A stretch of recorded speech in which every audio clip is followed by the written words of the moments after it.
সরকারি পুকুর থেকে রাতের অন্ধকারে মাছ ধরে বিক্রির চেষ্টা এবং বাধা দিতে গেলে 50 সদস্যকে মারধর।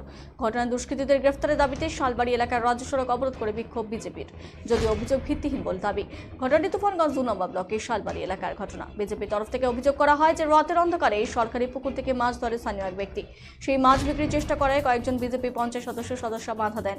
সেই সময় 2 50 সদস্যকে মারধর করার অভিযোগ ওঠে, তাই অবিলম্বে দুষ্কৃতীদের গ্রেফতারের দাবিতে এই অবরোধ।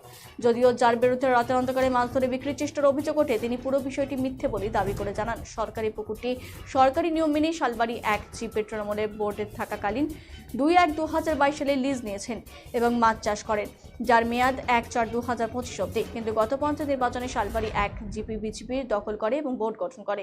এমতো অবস্থায় লিজ নেওয়া পুকুরে মাছ বিক্রিতে বাধা পাচ্ছেন তিনি। শুক্রবার পরে পুকুরে জাল ফেলে মাছ ধরেছেন বিক্রির উদ্দেশ্যে। ফের এসে স্থানীয় কয়েকজন ব্যক্তি বাধা দেয়। সেই সময় ধস্তাধস্তি হয়। পুকুর থেকে 4 থেকে 5 কুইন্টাল মাছ ধরেছেন, বিক্রি করতে পারছেন না। অপরদিকে জিপির প্রধান মহেশ পাখাধরা জানান, পুকুরটি অবৈধভাবে লিজ দেয় গত তৃণমূল আমলের পঞ্চায়েত বোর্ড। বিষয়টি নিয়ে পঞ্চায়েত অফিসে বৈঠক হয় এবং সিদ্ধান্ত হয় যে পুকুরে মাছ ধরে লিজ ছেড়ে দেবেন তিনি। গ্রাম পঞ্চায়েত কার্যালয়ে কাউকে কিছু না জানিয়ে মাছ ধরায় বাধা দিয়েছিল কয়েকজন পঞ্চায়েত। তিনি আরও জানান, বিষয়টি খতিয়ে দেখবেন।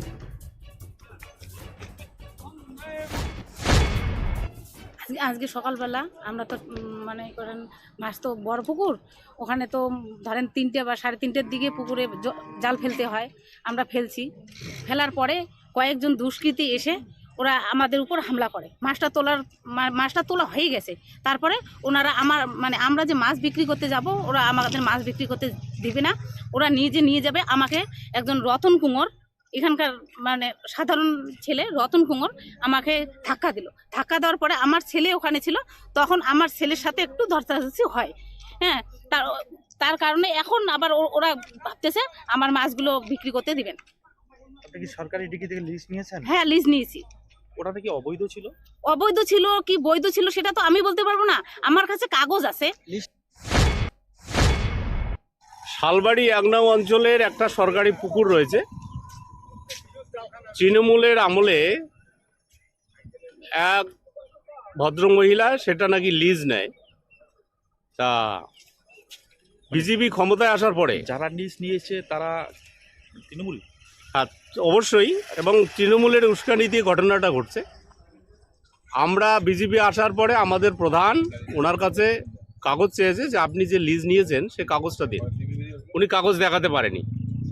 একটা পুকুর লিজ হতে গেলে তার টেন্ডার হয়, কোটেশন হয়, কোনো রকম নিয়ম ফলো করা হয়নি। উনি বলছে আমি এটা লিজ নিয়েছি, কিন্তু কোনো রকম ডকুমেন্টস ওনার কাছে নেই। তারপরে প্রায় 6 মাস পরে উনি একটা ডকুমেন্টস দিয়েছে, সেটা পুরোটাই হচ্ছে জাল সার্টিফিকেট। নিবারণ মণ্ডলের সই পুরো জাল করা হয়েছে।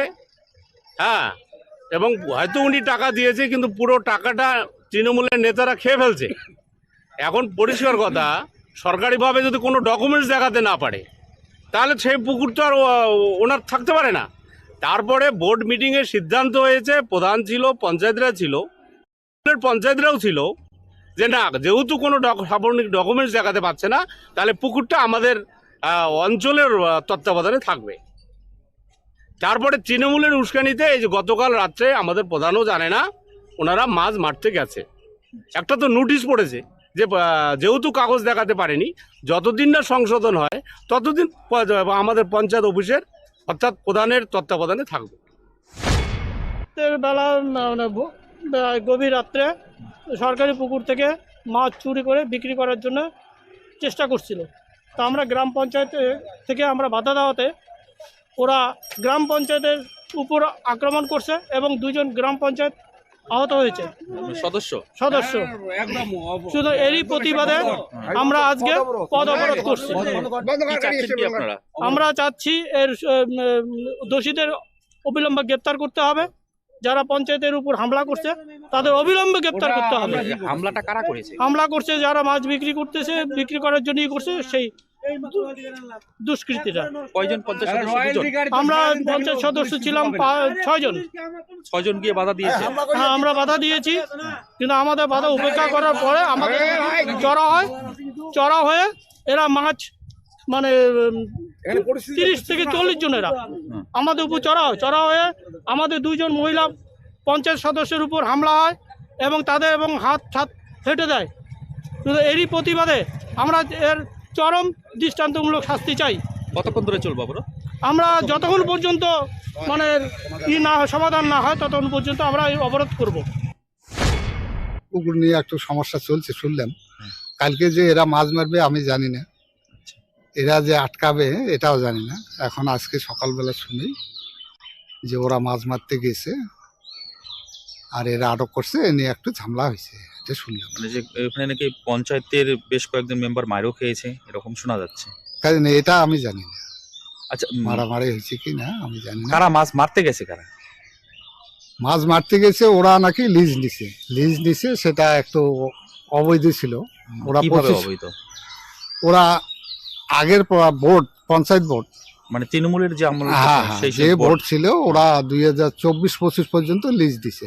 আচ্ছা, তো কিন্তু সরকারি আইনে যেটা আমি জানি বা শুনেছি যে যে পঞ্চায়েত বোর্ডে যতদিন তার ক্ষমতা থাকে, বোর্ড দখল থাকে, ততদিন লিজ দিতে পারে। সেই হিসেবে তারা 1 বছর আগ পর্যন্ত লিজ দিছে। হুম। তো সেটা বেশি দিছে, সেটা অবৈধ।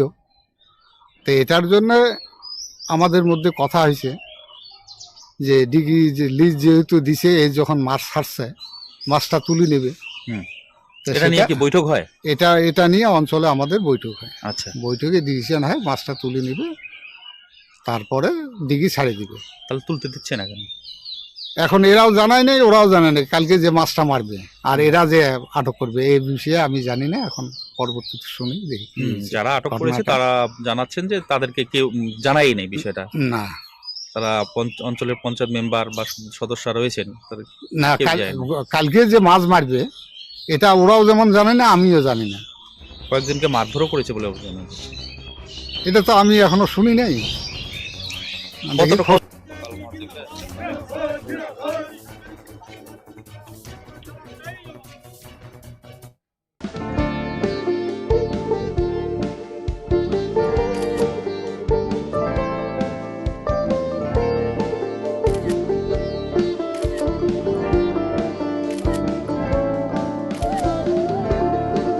Kiara ma'am, shot ready.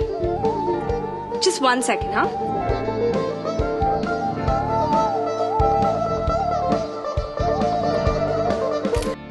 Simco Gold and Diamond, RRN Road, Old Post Office Para South, Coach Bihar.